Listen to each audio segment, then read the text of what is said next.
Շնորհակալություն Տիկնակ եւ պարոնայք կառավարության անդամներ, սույն թվականի սեպտեմբերի 11-ին Սերժ Սարգսյանը իր նստավայրում մի հերթական խորհրդակցությունը հրավիրեց, որտեղ հայտարարեց, թե արագաչափերի գրանցումները մոտ 70 սկզբնական շրջանում աճելուց հետո մոտ 70%-ով կրճատվեցին գրանցումները, հետո նաև եթե ոչ 70%-ով, ապա զգալիորեն կրճատվեցին ճանապարհային երթևեկության կանոնների խախտումները։ Ես կառավարությանը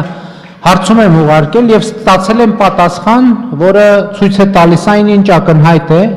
2012 թվականից ի վեր, երբ տեսախցիկները եւ արագաչափերը տեղադրվեցին, ճանապարհային երթևեկության կանոնների խախտումները եւ տեսախցիկների ու արագաչափերի գրանցումները աճել են։ Ընդ որում ամեն տարի մոտավորապես 16% աճ են ունեցել եւ ավելի, իսկ 2015 թվականին 2012 թվականի նկատմամբ գրանցումների աճը կազմել է 123%։ Հիմա ես գիտեմ նաև, որ կառավարության անդամները այս ընդհանրապես աճերը կապում են ավտոմեքենաների թվի հետ, բայց նաև այսօրվա ստացած իմ պատասխանից կարող են եզրակացնել, որ այս խախտումների աճերը կապված են արագաչափերի եւ տեսախցիկների թվի աճի հետ, որտեղ ինչքան աճում են արագաչափերը եւ տեսախցիկները, այնքան աճում են երթևեկության կանոնների խախտումները եւ ոչ միայն չեն նվազում, այլև ավելանում են ճանապարհատրանսպորտային պատահարները, ավելանում են ճանապարհատրանսպորտային պատահարների արդյունքում հետևանքով տուժած քաղաքացիները։ Ընդ որում 2015 թվականին մենք արդեն ունեցել ենք 5084 տուժող, որը 2011 թվականի, այսինքն արագաչափերի եւ տեսախցիկների տեղադրման տարվան նախորդող տարվա համեմատ աճել է 71%-ով։ Եվ ուզում եմ ասել, որ արագաչափերի եւ տեսախցիկների տեղադրման պահից Հայաստանի Հանրապետության քաղաքացիները 38 միլիարդ դրամ գումար են վճարել, դրանից առնվազն 30 միլիարդ դրամը հավելյալն են, որ նախկինում չի եղել, այդ գումարի կեսը գնացել է Security Dream ընկերությանը, մասնավոր ընկերությանը, իսկ այդ ընկերությունը ըստ օդում կախված լուրերի ուղիղ կապ ունի Սերժ Սարգսյանի ընտանիքի հետ, այսինքն կարող են օդում կախված լուրերի համաձայն այս գումարները Հայաստանի քաղաքացիները վճարել են Սերժ Սարգսյանի ընտանիքին։ Հիմա այս ինչ է տալիս մեզ արագաչափերը, բացի Սերժ Սարգսյանի։ Հարցին կպատասխանի արտադրության նախարար Արփինե Հովհաննիսյանը, համեցեք դիգին նախարար։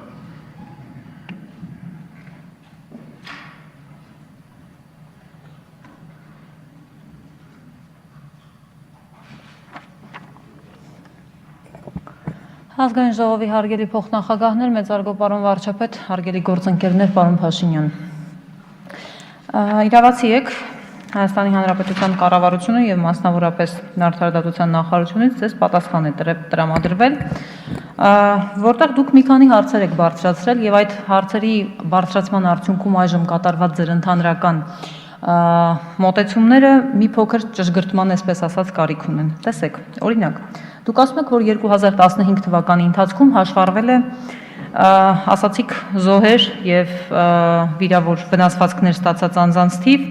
Հայաստանի Հանրապետության տարածքում 2015-ի այն փաստաթուղթը, որը ձեզ է տրամադրվել 346 զոհ եւ 4738 մարմնական վնասվածք։ Երբ դուք նշում էիք միևնույն ժամանակ տեսանկարահանող կամ լուսանկարահանող ուրեմն սարքերի ավելացումը, այստեղ պետք է մի բան նկատի ունենալ։ Ձեզ տրամադրվել է լուսանկարահանող սարքերի, արագաչափ սարքերի բաշխվածությունը, այնինչ դուք պահանջել եք, իդեպ, տրամադրվել է Հայաստանի Հանրապետության ողջ տարածքի համար, մինչդեռ համադրումները կատարվում են միայն Երևանի համար։ Հիմա ես փորձեմ բացատրել գլոբալ խնդրի առումով, հիմա թվերի մեջ չեմ ուզում խորանալ, եթե անհրաժեշտություն լինի, թվերով էլ կներկայացնեմ տեղեկատվությունը։ Տեսեք, մենք ոչ միայն կառավարությունում կապում ենք ավտոմեքենաների թվի հետ, այո, դա նշանակություն ունի եւ Հայաստանի Հանրապետությունում նախ Երևան քաղաքին Հայաստանի Հանրապետության ողջ տարածքում ավտոմեքենաների թվի հետ կապված 45%-ը բաժին են գնում Երևանին եւ 2015 թվականի ընթացքում մենք ունեցել ենք մոտավորապես 15% ավտոմեքենաների աճ, որի միայն 10 եւ 5%-ը բաժին են գնում Երևանին։ Սա ավտոմեքենաների թվի հետ կապված, բայց իրականում այն ինչ նաեւ մենք ենք քննարկման առարկա դարձրել եւ փնտրում ենք ավելի ուղիներ ավելի արդյունավետ այս համակարգը աշխատեցնելու հետևյալն է 2011 թվականին ես ուզում եմ հարգելի գործընկերներ ձեզ հիշեցնել, սա այն թվականն է, երբ դեռևս տեսանկարահանող սարքերը եւ լուսանկարահանող արագաչափերը չէին գործարկվում։ 2011 թվականին Երևան քաղաքում արձանագրվել էր 1016 ճանապարհատրանսպորտային պատահար, որի հետևանքով զոհվել էր 92 մարդ եւ վիրավորվել 1348-ը։ Անմիջապես 2012 թվականին, անմիջապես այն բանից հետո, երբ տեղադրվեցին առաջին լուսանկարահանող արագաչափ սարքերը, մենք ունեցանք կտրուկ նվազում։ 2012-ին 1031 ճանապարհատրանսպորտային պատահար, այստեղ մի փոքր աճ կա, բայց զոհերի եւ վիրավորվածների թվի նկատելի նվազում կա։ 63 մարդ եւ 1306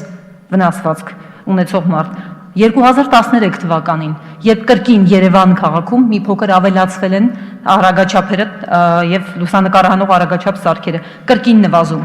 61 մարդ եւ 1495 վնասվածք ունեցող մարդ։ Ասածս հետեւյալն է, որ շատ լավ, կշարունակեմ, եթե արձագանքեք։ Շնորհակալություն, Նիկոլ Փաշինյան, երրորդ խոսափող։ Տիկին Հովհաննիսյան, Երևանի մասով ես հարցրել էի, որովհետև այս դահլիճում նաև ներքին գործերի հարցերի հանձնաժողովի նախագահի հետ էր եղել բանավեճ եւ պնդում կար թե Երևանում վիճակագրությունը այլ է։ Վիճակագրությունը նույնն է ընդհանուր առմամբ, համեմատած ամեն տարի աճ ունենք, այո, մի տարի մի փոքր մի թվի նվազում ունենք, հետագայում ունենք աճեր։ Եվ խնդիրը գլոբալ հետևյալն է, տեսեք, երթևեկության կանոնների խախտումները աճում են, ճանապարհատրանսպորտային պատահարների թիվը աճում է, տուժածների թիվը աճում է, մարդկանց վրա ֆինանսական բեռը աճում է, այսինքն ամեն ինչ աճում է, ինչի համար են այդ երթևեկության տեսախցիկները։ Ինչի համար է, ես էլի հետևողականորեն ուզում եմ հասկանամ, որովհետև հետազոտություն կա, որ եթե դրանք չլինեն, վիճակը կլինի ավելի վատ։ Իսկ այդ որ ասում եք, որ ասենք ինչ որ վիճակագրական թվեր եք ներկայացնում, ընդհանուր տուժողների թիվն եմ ես ասում, որովհետև նույն ասենք ավելացել են մեքենաների թիվը, որոնց վրա անվտանգության բարձիկներ են տեղադրված։ Նախկինում ավելի քիչ է եղել այդ մեքենաների թիվը։ Էլ չեմ ասում, այս բոլոր թվերը արտագաղթի ֆոնին, այսինքն պոտենցիալ այդ մեքենայի ուղևորները մի մասն էլ հələ թողել արտագաղթել է։ Եվ ի վերջո ամենակարևորը ուզում եմ հասկանամ, երբ որ Սերժ Սարգսյանը հայտարարում էր, որ 70%-ով թվերը նվազել են, հիմա ձեր ոչ մի տված թվի մեջ 70%-ով նվազում հնարավոր չի գտնել։ Երբ որ ասում են, որ ճանապարհատրանսպորտային պատահարների թիվը նվազել է, ելի որևէ նվազում հնարավոր չի գտնել։ Ես ուզում եմ հասկանամ Սերժ Սարգսյանը թավես կոմպետենտ է, թե կոմպետենտ չէ։ Որովհետև օրինակ Ծառուկյանի մասին հայտարարություն անում մի ամիս կամ 3-6 ամիս հետո ասում եք չէ, տենց չի։ Ճանապարհատրանսպորտային պատահարների մասին հայտարարություն անում մի քանի ամիս հետո բարձում է տենց չի։ Կա զուտ կոմպետենտության խնդիր, որտեղից այդ թվերը հայտնվում եւ ինչպես է բարձրաձայնվում։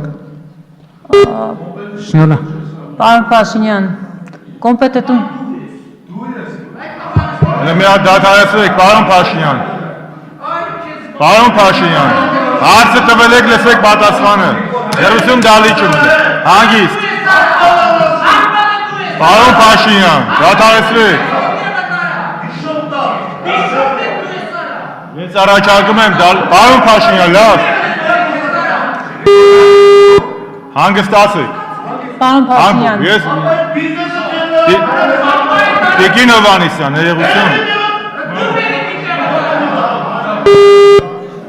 Ես առաջարկում եմ գործընկերներին, պարոն Փաշինյան, ձեզ էլ խնդրում եմ։ Պարոն Փաշինյան, լսեք ինձ նիստը ես եմ վարում, էլի։ Ես էլ ձեզ հորդորում եմ։ Հարցը տվեք ու հարցից խոսեք։ Նույն բանը, որ 10 անգամ կրկնում եք, ձեր քաղաքական քշերը դրանից չի ավելանալու։ Խնդրում եմ, հարցը տվել եք, թող պատասխանի։ Համեցեք։ Շնորհակալություն։ Պարոն Փաշինյան, նախ սկսենք նրանից, որ ձեր առաջին հարցադրումը ի սկզբանե կանոնակարգ օրենքին համաձայն պիտի լիներ ամբողջ հարցի պարզապես ընթերցումը։ Սա ուղղակի կանոնակարգի տեսանկյունից։ Դուք մի շարք այլ հարցեր եք բարձրացնում, ես հիմա փորձեմ շատ հակիրճ պատասխանել։ Երբ որ դուք ասում եք, ես խոսում եմ ընդհանուր թվի մասին, ես էլ եմ խոսում ընդհանուր թվի մասին։ 2011 թվականը եւ 2015 թվականը մոտ են իրար։ Ինչու՞։ Ես փորձում եի պատճառները բացատրել։ Խնդիրը հետեւյալում է. 2011-ին, երբ չկային այդ սարքերը, ունենք մի վիճակագրություն, բավական բարձր վիճակագրություն։ 2012-13-ին նկատվեց կտրուկ նվազում վիճակագրության, եւ սա ես չեմ ասում, ձեզ տրամադրված թղթում էլ դա կա։ Այդ նվազումը պայմանավորված էր նրանով, որ ի սկզբանե սա կրկին ես չեմ փաստում եւ սա ոստիկանությունը միայն չի փաստում, սա նաեւ միջազգային հետազոտություններն են փաստում։ Այն ժամանակ, երբ դու ի սկզբանե սկզբի փուլում ես տեղադրում այդ սարքերը, մարդկանց զգոնությունը շատ ավելի բարձր է եւ սկսում են ուշադիր հետևել այդ սարքերի աշխատանքին եւ սկսում են ավելի այսպես զգոն վարել։ Այդուհետեւ սարքերը իսկ իրականում ոչ թե օրինակ 2014 թվականին 161 սարք է եղել, 2014 թվականին եղել է 40, 15-ին 16, սա ամբողջ հանրապետության տարածքով է եղել։ Դուք ամբողջ հանրապետության տարածքն եք ուզել, Երևանի հետ համադրումներն է ես ասում։ Նկատի ունեմ հետեւյալը, որ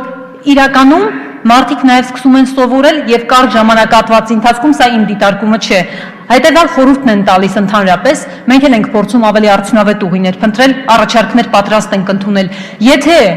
ավելի 50 մետրի վրա ես տեղադրում ցուցանակը, որ զգուշացնում ես, ընդհանրապես այդ 50 մետրում է արագությունը ինքը նվազեցնում, հետո նորից է բացում։ Եվ արագությունը, եւ այստեղ խնդիր կա իրականում։ Իսկ ինչ վերաբերում է 70% սեպտեմբերի 11-ի հայտարարությանը, ապա այո, սա ոչ թե այն թվերի մասին էր խոսքը, որը դուք եք խնդրել, այլ խոսքը վերաբերում էր առանձին խաչմերուկներում, որոնց միջին վիճակագրությունը 70-ից մինչև 80%-ի շրջանակներում է տատանվել, այնպես որ կոմպետենտության խնդիր չկա։ Շնորհակալություն։ Շնորհակալություն, տիկին նախարար, հաջորդ հարցի համար Լևոնս